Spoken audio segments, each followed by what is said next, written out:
Espírito Santo, luz divina, iluminai-nos.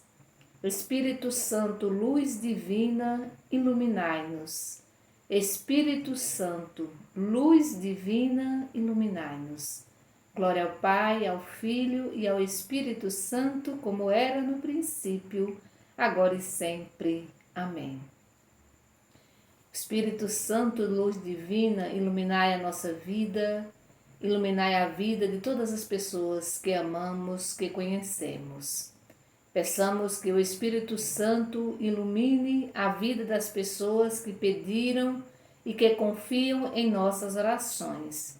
Alex Mota Gil, João Batista Barbosa, Keila Jubiele, Natanael, Neide Solange Gomes, Milena Coelho e a sua família, Maroli e família, Meire Correia Lacerda, Janicleia Freitas, Simone Raquel Dias, Norma Castro Nogueira, Andréia Gláucia, Giovanni Bezerra, Vera Lúcia Mororó, Maria Leite dos Santos, Maria Agnello, Will e Larissa Gil, Oresina Maria Oliveira Gomes, Solange Oliveira, Sebastião Brito Santana, Jane Barbosa e família, Tereza Bezerra e família, Rita de Cássia Santos, Elaine Carvalho Barros, Dona Albertina, Suber e Pérola, e rezemos também neste momento, a quem eu peço a oração de todos vocês, pela jovem Rafaela, ela que está internada, no hospital de Guanambi, e aí eu peço as orações de vocês. Queremos também trazer presente a Maria Rita, a Júlia dos Santos, Miguel Barros Barbosa, Hércules Barro Leite Araújo e Davi Lucas, também a Poliana e Luzia Silva de Jesus. Vamos pedir também a proteção de Deus para todas as vítimas da guerra e as vítimas da pandemia. Rezemos também por todos os nossos familiares. Em nome do Pai, do Filho e do Espírito Santo. Amém. Nós estamos hoje, terça-feira da Paixão, a última terça-feira, que antecede a paixão e morte de Jesus Cristo.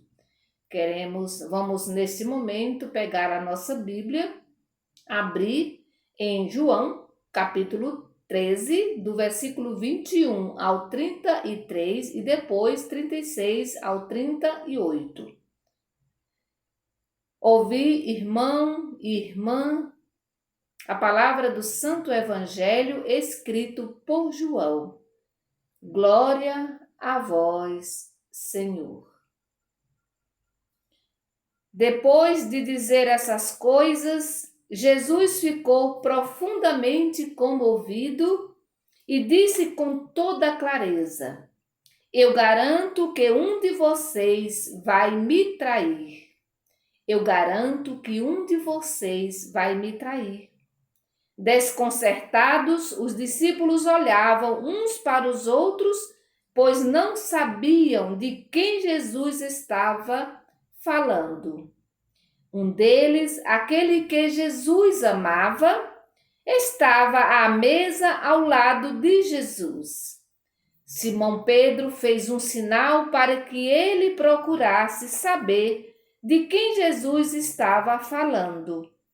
Então o discípulo se inclinou sobre o peito de Jesus e perguntou: Senhor, de quem está falando? Jesus respondeu: É aquele a quem vou dar o pedaço de pão que estou umedecendo no molho. Então Jesus pegou um pedaço de pão, o molhou e o deu para Judas Iscariotes, filho de Simão. Nesse momento, depois do pão, Satanás entrou em Judas. Então Jesus lhe disse: O que você pretende fazer, faça logo. O que você pretende fazer, faça logo. Ninguém aí presente compreendeu por que Jesus disse isso. Como Judas era o responsável pela bolsa comum, alguns discípulos pensaram que Jesus o tinha mandado comprar o necessário para a festa ou dar alguma coisa aos pobres. Judas pegou o pedaço de pão e saiu imediatamente. Era noite. Quando Judas Iscariote saiu, Jesus disse: Agora o Filho do Homem foi glorificado, e também Deus foi glorificado nele. Deus o glorificará em si mesmo, e o glorificará logo. Filhinhos, vou ficar com vocês só mais um pouco. Vocês vão me procurar e eu digo agora a vocês o que eu já disse aos judeus. Para onde eu vou, vocês não podem ir. Simão Pedro perguntou: Senhor, para onde vais? Jesus respondeu: Para onde eu vou, vocês não podem me seguir. Vocês me seguirão mais tarde. Pedro disse: Senhor, por que não posso seguir-te agora? Eu daria a minha própria vida por ti. Jesus respondeu: Você daria a vida por mim? Eu lhe garanto, antes que o galo cante, você me negará 3 vezes. Palavra da salvação, glória a vós, Senhor. O evangelho de hoje é um evangelho em clima de despedida. Jesus está com os seus discípulos numa ceia, como diz o próprio evangelho, profundamente comovido, portanto o clima é de muita comoção, um clima também de muita intimidade, de muito amor, de muitos gestos de carinho e de ternura, mas também de muita tristeza, pelo fato de ter pessoas ali naquele momento que não pensava as coisas de Deus, mas as coisas do mundo. Não tinha o mesmo pensamento de Jesus, de Deus. E é interessante que Jesus, comovido, ele vai dizer com toda clareza: um de vocês vai me trair. Jesus já sabia que seria o Judas, mas ele não diz, ele simplesmente diz: um de vocês vai me trair. E aí o evangelho diz que todos ficaram desconcertados e uns olhavam para os outros, né? Quem seria aquele de quem Jesus estava falando? E aí um deles, aquele que Jesus amava, o discípulo amado, ele está ao lado de Jesus na mesa. E Pedro, como sempre, que ele nunca fica parado e nem calado, ele vai dar um sinal e vai pedir para que aquele discípulo que está ao lado de Jesus pergunte para ele qual seria deles, né?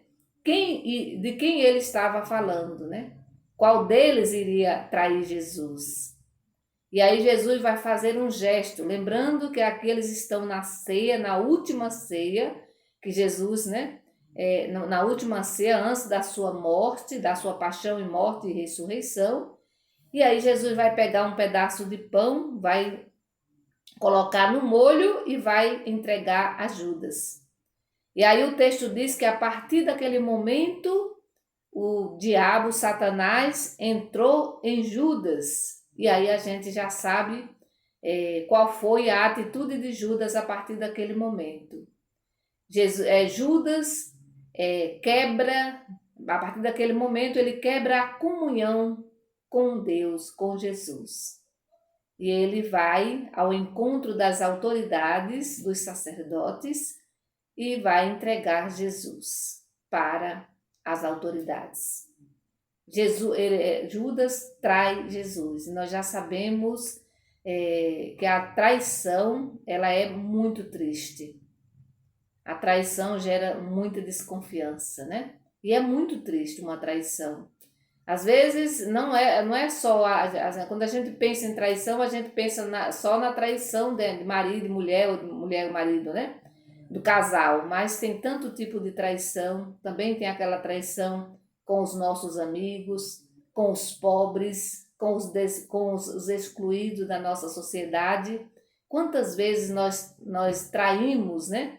Os pobres, os excluídos, quando ficamos do lado dos poderosos.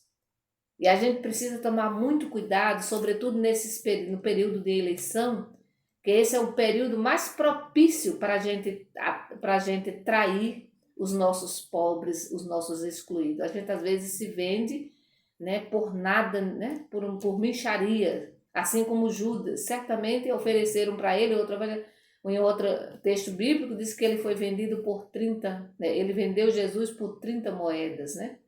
É muito pouco. E às vezes nós também vendemos os nossos irmãos e nossas irmãs por besteiras, né? Por nada. Nós traímos Jesus quando nós traímos o nosso irmão, quando nós não lutamos por justiça, quando não somos profetas e nem profetizas, quando ficamos caladas e calados diante das injustiças. Nós traímos também Jesus. E é interessante que o texto vai falar também de Pedro, né? Pedro também vai negar Jesus. A diferença entre os dois, Judas e Pedro, é que Pedro se arrepende, ele volta atrás. E depois ele restabelece essa comunhão novamente.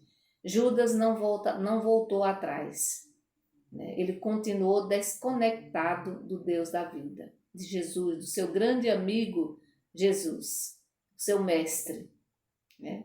A partir daquele momento, quando ele saiu daquele espaço, quando ele quebrou essa comunhão, certamente ele nunca mais foi o mesmo. Ou seja, ele também não foi feliz, nunca mais.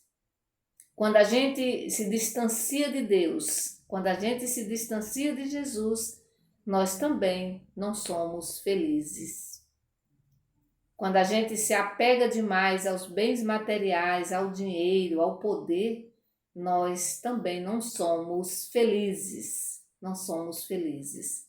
Meu irmão e minha irmã, nós já sabemos o fim de Judas, também sabemos o que aconteceu com Pedro, ele nega Jesus, mas ele volta atrás, né? Ele volta atrás.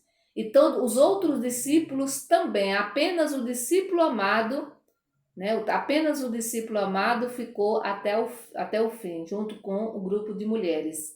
Os outros também fugiram, né? Os outros também fugiram. E Jesus sabia disso. Quando Pedro diz assim, olha, eu daria a minha própria vida por ti. E aí Jesus vai dizer, você daria a vida por mim? Jesus, na verdade, faz uma interrogação. E aí ele vai dizer, eu lhe garanto, antes que o galo cante, você me negará 3 vezes, e isso vai acontecer. E certamente os outros ficaram também com as suas orelhinhas em pé, porque todos eles fugiram na hora que Jesus mais precisava. Eu fico pensando, será que também nós não fugimos no momento em que as pessoas mais precisam de nós? Às vezes é no momento de doença, no momento de dificuldade, de tristeza, a gente se afasta. Ou a gente nem se dá conta de que aquela pessoa está precisando da gente. Sobretudo aqui, não falando numa questão mais de família, mas na questão mesmo de comunidade, né? Às vezes a pessoa ali é alguém da comunidade que está sempre presente, né? Está sempre ali nas celebrações e adoece, se afasta, e nós não somos capazes de perceber essa ausência e de ir ao encontro para saber o que aconteceu, para saber se a pessoa está precisando de alguma ajuda. Às vezes nós fazemos também como os discípulos, fugimos na hora que as pessoas mais precisam de nós. Meu irmão e minha irmã, nós estamos agora já, daqui a pouco, entrando no Tríduo Pascal, que começa na quinta-feira. Sexta-feira, Paixão e Morte de Jesus. Vamos acompanhar, né, esses momentos litúrgicos, ou mesmo em casa, quem não pode ir à igreja. com muita oração, olhando sempre para nós mesmos, né? E sempre nos perguntando: será que eu não estou negando Jesus? E quando eu nego Jesus, gente, é quando eu não, nego também o meu irmão. Porque assim, não é, não, mas eu não, eu vou em todas as celebrações, eu faço tudo direitinho, eu rezo bastante, tá? Mas é aquilo que Jesus diz lá em Mateus, né? Eu tive fome, tu me deste de comer, eu tive sede, tu me deste de beber, eu estive doente e tu foste me visitar. É o outro que a gente serve a Jesus. A gente serve a Jesus através do irmão, através da irmã, sobretudo daqueles mais necessitados. É bíblico. O próprio Jesus que disse isso lá em Mateus 25. A gente depois pode aproveitar para retomar também nas nossas orações. O texto de Mateus 25. Então, que o Senhor nos abençoe, que Ele nos ajude a sermos fiéis ao projeto de nosso Senhor Jesus Cristo. Em nome do Pai, do Filho e do Espírito Santo. Amém. Bendigamos ao Senhor e demos graças a Deus. Continuemos em silêncio.